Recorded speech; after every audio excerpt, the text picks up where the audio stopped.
Psychologist का patient एक छोटा सा लड़का अचानक से गायब हो जाता है। अब उसे लगता है कि वो उसी के घर में है, पर इसके पीछे बहुत सारे सीक्रेट्स थे। आज की हमारी मूवी थ्रिल एंड मिस्ट्री से भरी हुई है। इसका नाम है 13, जो 2016 की एक हॉलीवुड साइकोलॉजिकल थ्रिलर मूवी है। एक्चुअल में क्या है ये मिस्ट्री जानने के लिए इस वीडियो को अंत तक जरूर देखते रहिए। अगर आपको वीडियो अच्छा लगता है तो प्लीज इसे लाइक और कमेंट जरूर कर दीजिएगा। तो बिना किसी देरी के एक्सप्लेनेशन स्टार्ट करते हैं। मूवी स्टार्ट होने पर हम देखते हैं कि मैरी और उसके हस्बैंड ये दोनों डिस्कस कर रहे थे। ये एक्चुअल में अपने बेटे स्टीफन को पढ़ाई के लिए कहीं दूर भेजने वाले हैं। ये अभी भी सोच रहे हैं। मैरी को लग रहा था कि शायद ये गलत डिसीजन है, पर उसके हस्बैंड कहते हैं हमारे पास और कोई ऑप्शन नहीं। उन्होंने बहुत सारी चीजें ट्राई की थी, पर स्टीफन बहुत ही ज्यादा ट्रबल क्रिएट कर रहा था। उसे दूर भेजना यही उन्हें सही लगता है। स्टीफन के जाने के बाद मेरी लेक के पास बैठकर उसके बचपन की सब वीडियोस देखती है। उसे उसकी याद आ रही थी। स्टीफन गाड़ी में अपने फादर पर बहुत गुस्सा हो गया। वो कहता है तुम ही ये सब चाहते हो, मदर कभी भी ऐसा बोलेगी नहीं। फादर कहते हैं ये तुम्हारे लिए कोई भी पनिशमेंट नहीं, हम दोनों सिर्फ तुम्हारा भला ही चाहते हैं। स्टीफन डिस्टर्ब हो चुका था। फादर उसे संभालने की कोशिश करते हैं, पर इनकी फाइट में इन दोनों का एक्सीडेंट हो गया। फादर की इसमें डेथ हो गई। स्टीफन पूरी तरीके से पैरालाइज्ड हो चुका है। अब थोड़े मंथ्स गुजर गए, पर स्टीफन में कोई भी सुधार नहीं हुआ। उसका सारा ख्याल ये मैरी को ही रखना पड़ता है। वो उसे खुद अपने हाथ से खाना खिलाती है। उसका सब कुछ उसे ही करना पड़ता है। टीवी पर हम नोटिस करते हैं कि यहाँ बड़ा सा स्नो स्टॉर्म आने वाला है। मैरी एक साइकोलॉजिस्ट थी।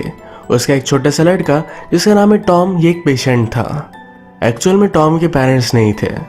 वो फॉस्टर होम में रहा करता है। उससे सही नहीं लगता, बहुत सारा ट्रबल क्रिएट करता है, लड़कों से झगड़ा कर लेता है। उसकी इस ट्रबल्स की वजह से उसे अलग अलग फॉस्टर होम में शिफ्ट किया जाता है। इस बार भी थोड़ी टाइम तक वो मैरी का पेशेंट था। उसने स्कूल में कुछ बच्चों को मारा और उसका ट्रांसफर होने वाला है। मैरी कहती है कि मेरे साथ अगर वो और थोड़े टाइम तक थेरेपी करता रहा तो शायद हम प्रोग्रेस कर सकते हैं। मैरी अपने हर पेशेंट को हेल्प करना चाहती थी। गवर्नमेंट के ऑफिसर ने सुना नहीं और टॉम को लेकर जाती है। नेक्स्ट में मैरी अपने खुद के साइकोलॉजिस्ट से बात कर रही थी।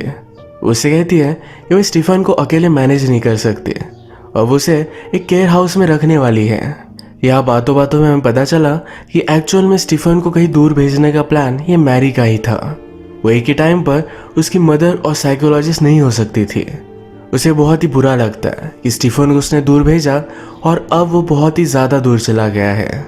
इस हालत से वापस नहीं आ सकता। रात में जब वो स्टीफन को बात देती है तो पानी में डुबाकर उसने उसे मारने की कोशिश की, पर ये सिर्फ उसका एक ड्रीम था। वो इस ड्रीम से उठी, उसे बाहर कुछ आवाज़ आ रही थी। उसे लगा कि उसके गैराज में कोई घुस आया है। वो पुलिस को कॉल कर देती है, पर जब उसने देखा तो टॉम ही था। ये अपने फॉस्टर होम से भाग आया था। उसने पुलिस को घर आने से मना कर दिया।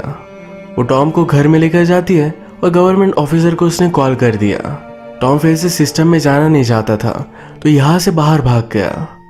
मैरी ने उसे ढूंढने की बहुत कोशिश की, पर ढूंढ नहीं पाई। अगली सुबह उसके घर पर पुलिस आए। वो कहते हैं इतने टाइम तक वो स्नो में था, अब तक शायद उसकी डेथ हो गई होगी। मैरी टॉम के लिए बहुत वरीड थी। आज रात फिर से उसकी नींद खुल गई। वो बाहर जाकर देखती है तो बहुत सारे रैकून्स का आवाज था। वो जल्दी से भागकर घर में आ रही थी, तभी एक हाथ ने दरवाजा बंद होने से रोक लिया।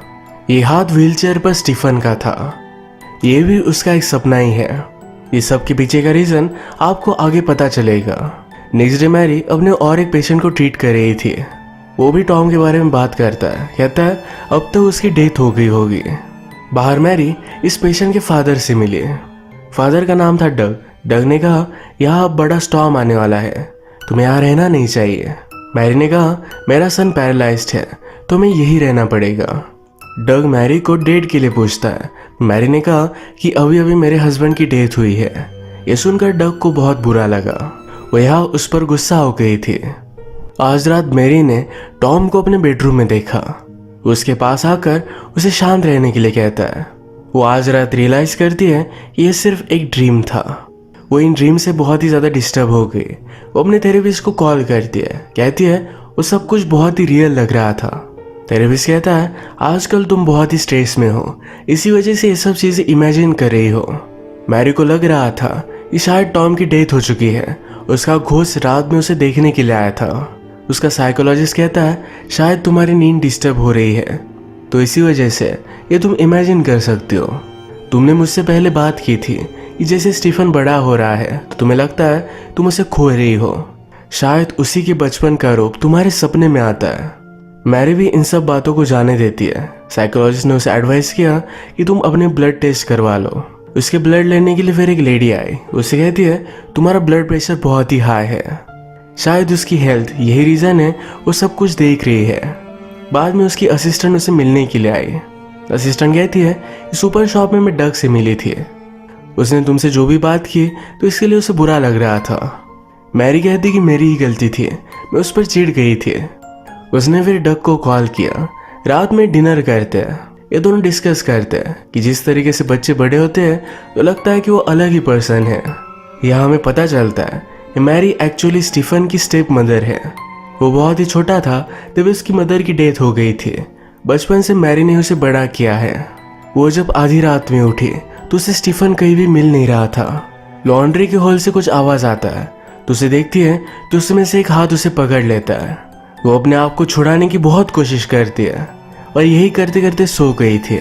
सुबह उसे लगा कि शायद ये सब उसका सपना था। स्टीफन अपने बेड में है। वो जब उसके पास आई तो उसके गाल पर कुछ मार्क्स है तो और भी ज़्यादा डिस्टर्ब हो जाती है।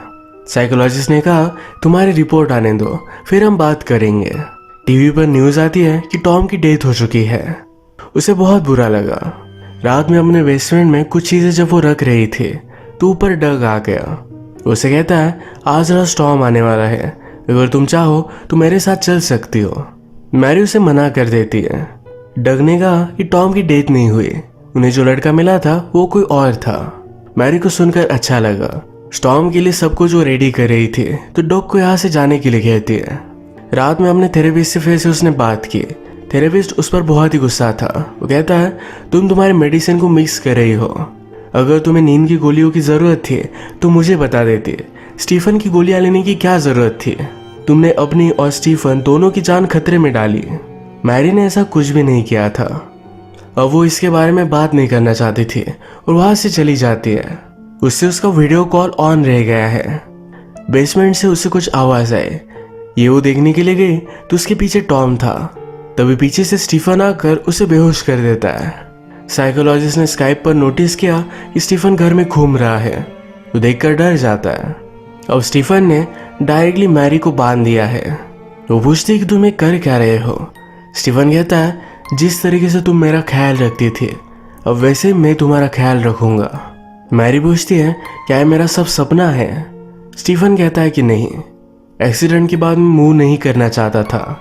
तुम सब लोगों को लगा कि मैं पैरालाइज्ड हो चुका हूँ। मैंने फिर वैसा ही नाटक किया। सब कुछ परफेक्ट था पर तभी टॉम आ गया। उसके लिए तुम मुझे दूर भेजना चाहती थी। मैं उसे घर में रहने नहीं दे सकता। मैरी कहती कि क्या तुमने उसे मार डाला? स्टीफन कहता है कि वो जिंदा है पर तुम हमेशा मेरे अलावा किसी और को प्रायोरिटी देती हो। इस सब का मतलब है मैरी जो भी रात में देख रही थी कि उसके घर में टॉम है, ये सब सच था। स्टीफन से बचकर वो घर में छुप रहा था। बेसमेंट में एक टनल है। इसके बाद लॉन्ड्री रखने के लिए एक जगह है। ऐसे करते करते घर में वो छुपता रहता है। अब स्टीफन टॉम को मार डालेगा, यानी कि वो मैरी के साथ अकेला रह सकता है। साइकोलॉजिस्ट स्टीफन को देखकर डायरेक्टली अब मैरी के घर आ रहा था। उसने पुलिस को भी कॉल कर दिया। स्टीफन टॉम को मारने के लिए चला गया और मैरी के हाथ बंधे हुए थे। उसने बहुत ट्राई किया और अपने आप को छुड़ा लिया। स्टीफन मैरी को गोलियां देता था तो इसी वजह से रात में वो बेहोश हो जाती थी। उसे अजीब से सपने आते थे। मैरी बेसमेंट में आई। स्टीफन ने टॉम को बांध दिया है। उसे मारने के लिए अब वो रेडी हो रहा था। मैरी कहती है कि प्लीज ऐसा कुछ भी मत करो। स्टीफन कहता है मुझे तुम टॉम के साथ रिप्लेस कर रही हो, मैं ऐसा होने नहीं दे सकता। मैरी उसे समझाती है तुम्हारे साथ जो भी हुआ वो सिर्फ एक एक्सीडेंट था। स्टीफन कहता है कि वो कोई भी एक्सीडेंट नहीं था। मैं तुमसे दूर ना जाऊं इसलिए मैं कुछ भी कर सकता था। उसे लगता है उसने जानबूझकर अपने फादर को मार दिया। एक्सीडेंट के बाद उसे मेंटल प्रॉब्लम आ चुका है। मैरी जोर से स्टीफन को मारती है। टॉम को लेकर बेसमेंट बंद कर ऊपर आ गए। टॉम बहुत ही डर चुका था तो क्लोजेट में छुप जाता है मैरी बाहर जाकर ऐसा दिखाती है जैसे वो भाग चुकी है, पर वो फिर से घर में अंदर आ गई। स्टीफन ने बेसमेंट का दरवाजा तोड़ दिया, पूरे घर में उन्हें ढूंढ रहा था। उसने बाहर जाकर देखा तो मैरी के स्टेप्स उसे दिखे, पर वो बहुत ही स्मार्ट है। वो समझ गया मैरी अभी भी घर में ही है। वो हर जगह पर ढूंढ रहा था, तभी साइकोलॉजिस्ट वहां पर पहुंच जाता है। अचानक से स्टीफन उसके सामने आकर चाकू से उस पर वार कर देता है। वो कहता है, तुमने उसे कहा था कि मुझे दूर भेजना है। वो मुझसे प्यार करती है, हम दोनों को कोई भी जुदा नहीं कर सकता। अब इसके बाद स्टीफन सारे घर को लॉक कर रहा था। वो ऊपर खिड़कियां बंद करने के लिए गया, तभी मैरी बाहर जाकर देखती है तो डग की बॉडी पड़ी हुई है। डग मैरी को डेट कर रहा था। स्टीफन को अच्छा नहीं लगा, तो इसी वजह से उसने उसे भी मार डाला। मैरी ने साइकोलॉजिस्ट को जख्मी देखा। साइकोलॉजिस्ट कहता है, उसे जो भी लगता है इसे तुम हाँ कहो, इसी से उसे तुम कंट्रोल कर सकते हो। जल्दी से मैरी टॉम को किचन में लेकर जाती है। वहां की विंडो से उसे बाहर निकाल दिया। जल्दी से स्टीफन वहां पर पहुंच गया। वो टॉम को मारने वाला था, मैरी उसे रोक लेती है। कहती है, अब वो दूर चला जा चुका है, अब सिर्फ हम दोनों ही रहेंगे हमेशा के लिए। वो मैरी को भी हर्ट करता, तभी टॉम ने एक डिस्ट्रैक्शन क्रिएट किया। मैरी एक पैन से स्टीफन को घायल कर देती है। टॉम और मैरी फिर जल्दी से इस घर से बाहर निकल गए। स्टीफन अभी भी होश में था तो उनके पीछे भागता है। ये भागते भागते लेक की बोट के पास जा रहे थे। मैरी पीछे थी तो स्टीफन उस पर वार कर देता है। टॉम को मारने के लिए वो आगे चला गया। वो टॉम को पानी में डुबा रहा था। भागते भागते मैरी टॉम को बचाने के लिए आई। स्टीफन का ये हैमर लेकर उसे वो मार डालती है। मैरी तो स्टीफन को उसके एक्सीडेंट में लॉस्ट कर चुकी थी। जो स्टीफन लौट कर आया वो स्टेबल नहीं था। वो टॉम को मार डालता तो उसके पास और कोई भी ऑप्शन नहीं था। हम देखते हैं मूवी में कुछ टाइम गुजर चुका है। मैरी टॉम को ऑफिशियली अडॉप्ट कर लेती है। ये दोनों अलग सिटी में चले गए। टॉम उसके साथ खुश था। इसी तरीके से ये मूवी एंड हो जाती है। अगर आपको वीडियो अच्छा लगा तो प्लीज़ इसे लाइक कर दीजिएगा। मैं बहुत सारी मूवीज़ लेकर आता रहता हूँ, तो प्लीज़ चैनल को सब्सक्राइब कर दीजिए और बेल नोटिफिकेशन आइकन दबाना मत भूलिएगा।